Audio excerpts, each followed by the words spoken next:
Canada up against New Zealand in Pool B. This is a tough ask for the Canadians, that is for sure.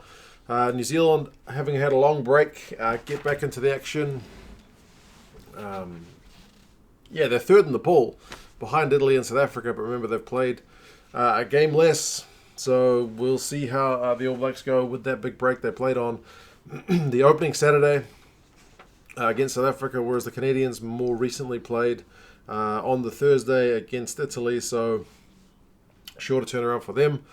It doesn't get any easier having to play the All Blacks, but be it on 7 days rest, 5 days rest, whatever, anytime you play the All Blacks is going to be a tough ask. So, third against fourth in the pool. These teams have played 5 times. All 5 times New Zealand have won, kind of unsurprisingly. And 3 of those times these teams have played have been at Rugby World Cups. So, I don't know what it is about the Canadians facing New Zealand at Rugby World Cups. They seem to have the luck of being drawn in the same pool with the All Blacks with a great deal of frequency, although once was a knockout game as well, so it's not just always the pool stages. The average score over those 5 games, and again it goes quite historical back to like 1991, is 63 points to 11. So New Zealand generally pretty comfortable favourites over the Canadians. And remember, Canada recently lost 48-7 to Italy. So that was a pretty one-sided result. And that same Italian team lost 66-3 to New Zealand last year. Well, very similar team. So, it's a big ask for the Canadians, but hopefully they can prove some of the predictions wrong and at least keep the scoreline a wee bit closer than that. I'll put the teams in the description so you guys can check them out. The All Blacks have made a few changes, but also kept some things the same. New front row with Moli, Coltman, and Ta'avao. Ta'avao was on the bench for the last one, but the other 2 guys are fresh changes who didn't even play last time. Tuipulotu is up from the bench, so he starts at lock. Whitelock gets a break, but only on the bench. Scott Barrett continues on. Frizell is up from the bench. He starts. Matt Todd is into the squad. He didn't play last time. Kieran retains his spot and is captain. Perenara gets a bump up from the bench, so Aaron Smith gets a rest, and Brad Weber is on the bench.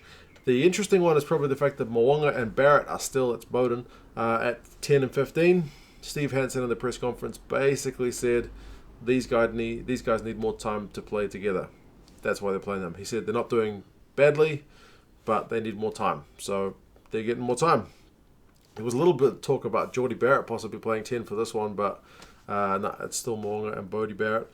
Midfield, Sonny Bill's up from the bench and Jack Goodhue gets a start, so that's a sizable midfield. That'll be one area for the Canadians to contain. Rieko Ioane will need to impress if he's going to have any shot of getting his starting 11 jersey back going further into the tournament, because it seems like Bridge and Reese are the preferred guys on the wings. Jordie Barrett is on the other wing. Like I said, Bodie is at 15. To the bench, Codie Taylor's still there on the bench. Tuangafasi likewise. Laulala is down to the bench from the starting spot. Sam Whitelock, like I said, is there on the bench. Ardie Savea is on the bench, and I believe, from what I heard, he's going to be wearing protective goggles and kind of like glasses, but match glasses in this one, because he's got some issues with his left eye, like degenerative condition that his left eye is getting worse and worse. So he's wearing essentially glasses that are match day goggles that aren't going to break. They're approved by World Rugby. If you've seen Ian McKinley, the Irish guy who lost an eye, he plays for Italy now, having spent a few years there. He wears them as well. So it's those kind of style goggles. They're pretty rarely seen in rugby. So Ardie Savea should be wearing those from the bench. He said he was kind of worried about the other guys giving him a bit of stick about wearing them, but everyone seems pretty supportive. And he's also mentioned quite fairly that if his left eye is really getting that bad and something happened to his right eye, that would be pretty tragic. So he's looking after himself, looking after his family. So that will be one to watch.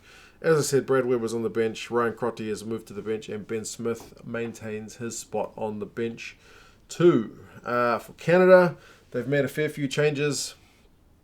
Sears-Duru starts at loose head. Howard's still there at the hooker, and Keith moves up from the bench to tight head, so they've changed their props around from the bench guys. Olmstead is back at lock. He didn't play last time because he was not fit. He had an injury. Some Kiwi fans will know him from his time at Mitre 10 Cup for Auckland, so good news that he's back. Keys is still there at in the second row. Rumball moves from 7 to 6. I think he's got a fracture in his hand, but he's still good to play. Heaton is up from the bench to 7. Ardron is still there at 8, and he is captain. He will need to have a very big game against some of his Chiefs teammates. McRorie is still there at 9. Nelson's still there at 10. Whole new midfield of Hearn up from the bench and Trainer, because Blevins and Lesage have both, I think, gone back to Canada with injuries, so kind of unfortunate news for them. Van der Merwe, who was really good, still on the left wing. Hassler's on the right wing, and Parfrey is still at 15, so the back three is unchanged.